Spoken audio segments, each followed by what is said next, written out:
Hi, love. I am coming to you today as like a mental pile of mush. And what's beautiful about that is this makes for powerful podcast conversation because one of the key reasons I'm a mental pile of mush today is because I am on day 20 something about to get my period in my cycle.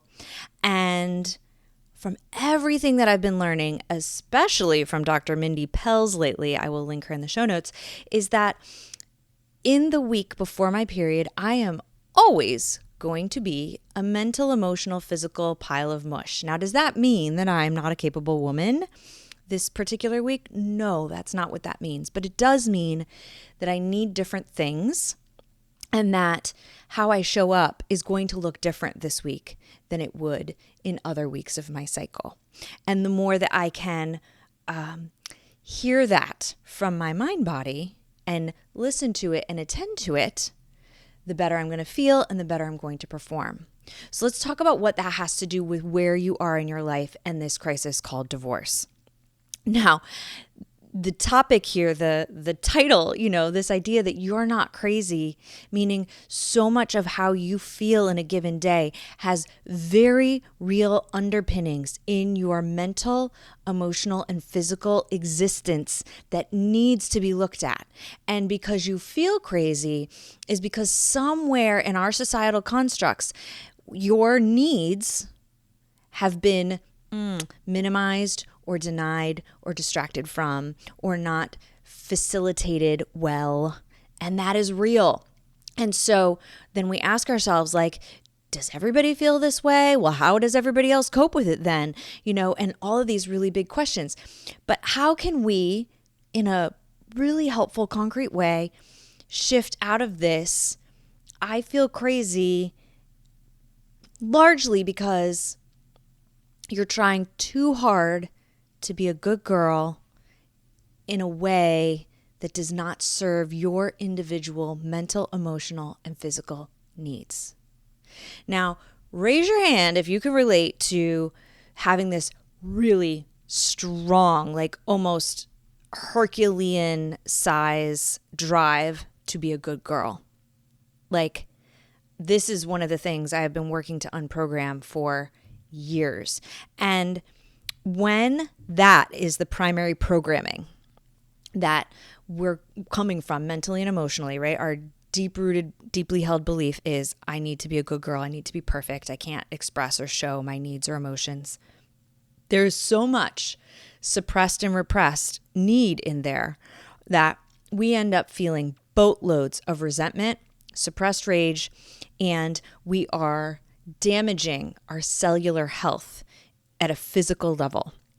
And so how could you possibly thrive in a divorce scenario when you have this huge crisis going on and the underlying programming is telling you you have to be perfect or good through this incredibly complex, difficult season of your life?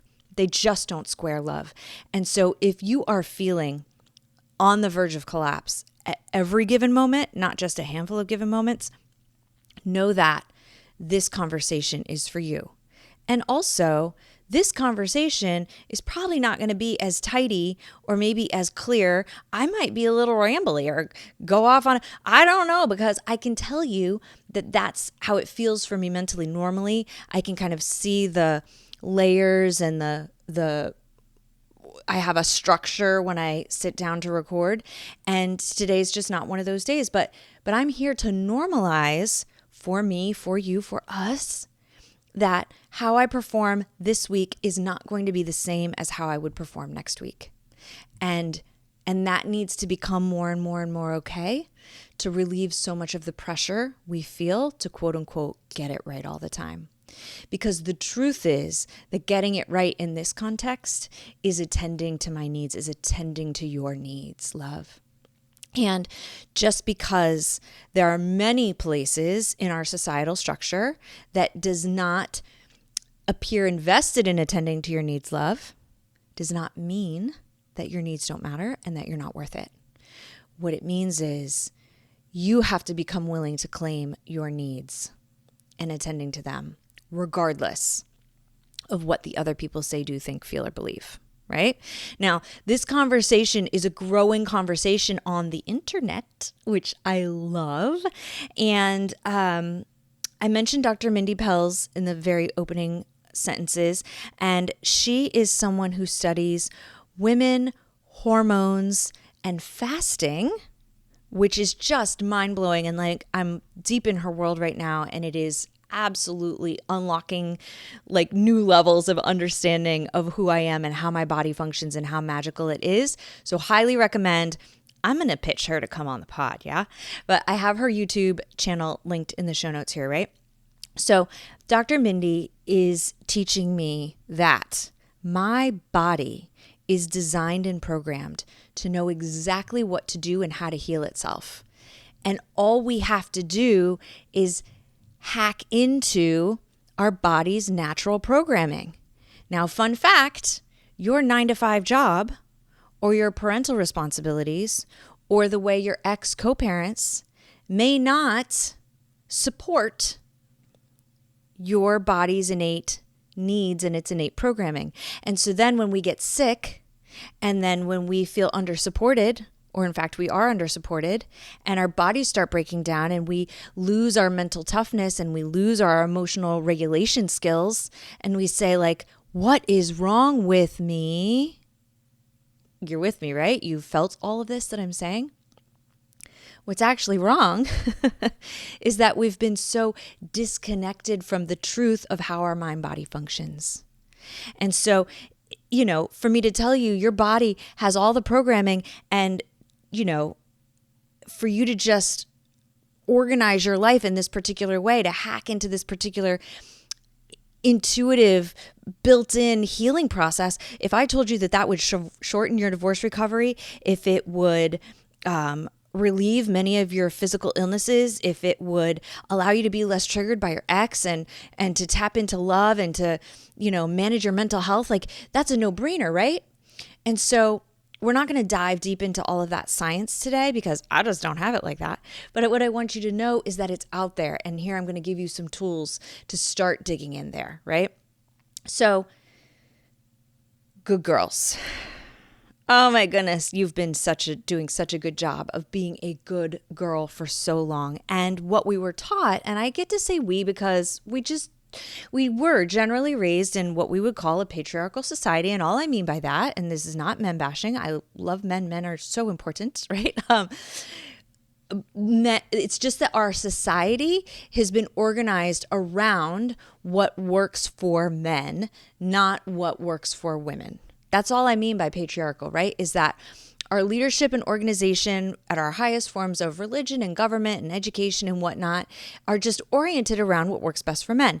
Now, to get into a tiny bit of the science, what Dr. Mindy Pelz has taught me is that men get a hit of testosterone every 15 minutes, and that is the same for them every day of their life. That is their hormonal cycle, that every 15 minutes in a day, they get a hit of testosterone, and what's what gives them the energy and the drive to power through every task, every day, all the time.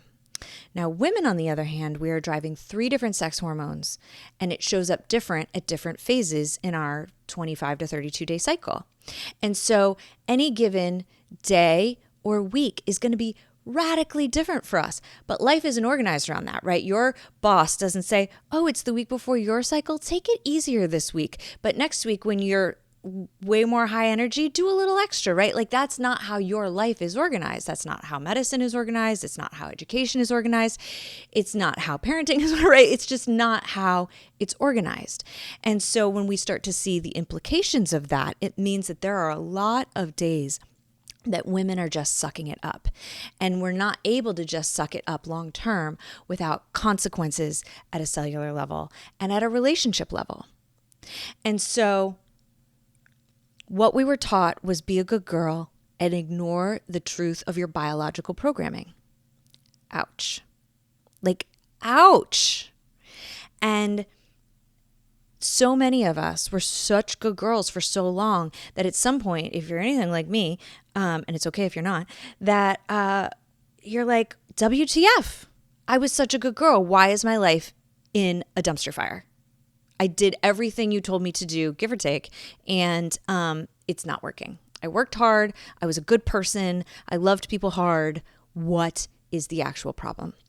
And that's because good girl methodology does not actually agree with the laws of the universe. The laws of the universe say that people who are happy and aligned and connected to their inner knowing and the deeper universal truths, people who are connected to nature, people who are connected to source energy, higher power, whatever it is, in a deep internal level and are generally happy and aligned, those people attract every form of abundance. But how can you be deeply in tune with self and operating under a good girl framework? You cannot. Because good girl framework is one size fits all. It says that what you need today and how you feel today is irrelevant. Show up for that person. Be self-sacrificing. And I love me some Jesus.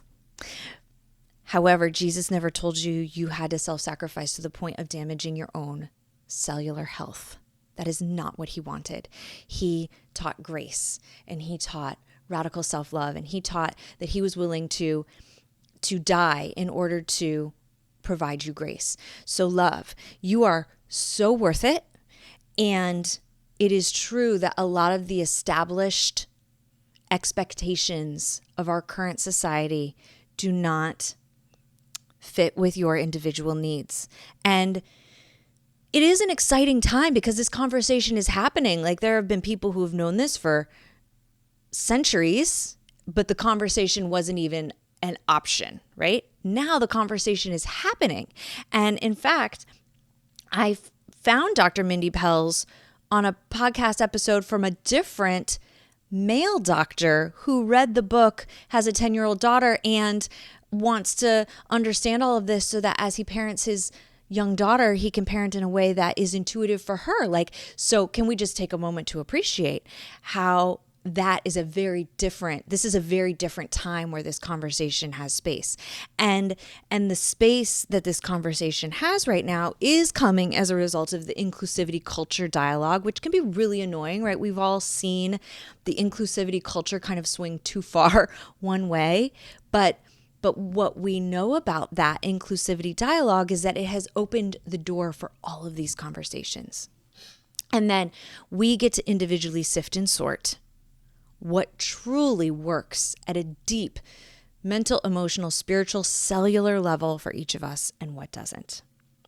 So where you've been going through this divorce experience and feeling like the villains in your life are the court system and your ex-husband and maybe or maybe not your mother-in-law. I actually think there are a lot of women out there who feel like their mother-in-laws are godsends. But where you feel like there are certain villains who you have to fight in order to win this whole post-divorce situation, that's actually not true. Those things that you're experiencing, those people, those entities that you're experiencing as villains, you're not wrong that something's off there. That's true. Something is not in alignment there. But what really has to change inside of you in order for you to thrive and attract all forms of abundance is for you to get to know yourself so deeply, for you to understand your own hormonal cycle so deeply, for you to acknowledge that if you feel some type of way on a day, there is 100% a reason. And then learn how to meet those needs where you are on those days. Now, that is not a light switch that flips. That is a process of uncovering and learning and adapting and overcoming. But first things first, notice that the times that you're super tempted to focus on your ex as the villain or the court system as the villain or whatever it is as the villain, you got to be willing to pivot that to look inside and say, okay, what I'm sensing is that something's misaligned and it needs a solution, and I am capable of finding that solution and enacting it. And it probably has something to do with my hormones and my need for space, time, rest, a particular food group, like you name it. So, part of how I am doing this setup today, like I'm on the sofa instead of in my chair. And that may seem like a little thing, right? But this is what I mean. It's not that I was going to cancel recording today, even though that's super tempting. But to record over here in this sofa rather than the more structured version on that chair, rather than eat a particular breakfast this morning that, would have maybe looked better in my Noom app around calorie density, I ate the thing. Still a healthy choice, but I ate the thing that's more calorie dense. It's a little sweeter, right? It really does support me on a hormonal metabolic level today. So I didn't get to cancel my own day. I didn't get to not show up. I didn't get to not deal with parenting things or work things or, I still had to reschedule dental cleanings this morning. That's just like a barrel of monkeys, right? But there are these little tweaks that I could make to acknowledge where I'm at and to tell you where I'm at so that you can be with me in this grace providing space, right? So here's your permission to stop being a good girl because it's not in line with the laws of the universe. The laws of the universe say love yourself well so that you can be a happy, aligned, intuitive person who attracts all forms of abundance. This is your permission to start living life according to your hormonal cycle and not according to a patriarchal structure. This is your permission to have big effing courage to do this, even when it's not popular in the spaces around you, because that is the way that we create change, first inside of ourselves and second inside of our families, inside of our communities. And this is your permission to bring yourself tons of grace for how you're feeling on any given day or minute, love. So you're not crazy. How you're feeling matters, and it is calling for a solution. But you are probably blaming the wrong thing for how you feel, and it probably has something to do with underlying good girl programming. And good girl programming is going to block you from healing, and it is going to block you from attracting a future abundance in love and in work and in parenting and in just overall living. So it's time to break up with being a good girl and really start meeting yourself in a meaningful way, in a more meaningful way than you even knew was possible. And I say that to you because as I'm on this journey, week by week by week, I uncover deeper, more meaningful ways to live. And, I was talking to producer Joy this week about who we want as guests on the podcast, because every week I get people who apply to be guests on this podcast. And I was telling producer Joy, I only want guests who are talking about deep, meaningful, intentional things that feel like new conversations to us. Repetition is key to learning. And so sometimes, yes, we need to be on the basic shit. Pardon my language, right? Sometimes basic episodes are key. And we want to be super basic because repetition is key to learning, and we want to make sure we lock in the foundational stuff. But then beyond that, I really only want to be having conversations about deeper truths than we realized, because that's where we unlock the most juicy tidbits about how to live in love and joy and happiness and peace. And so that is the message I have for you today. I love you so much. I cannot wait to hear what you do with this delicious information.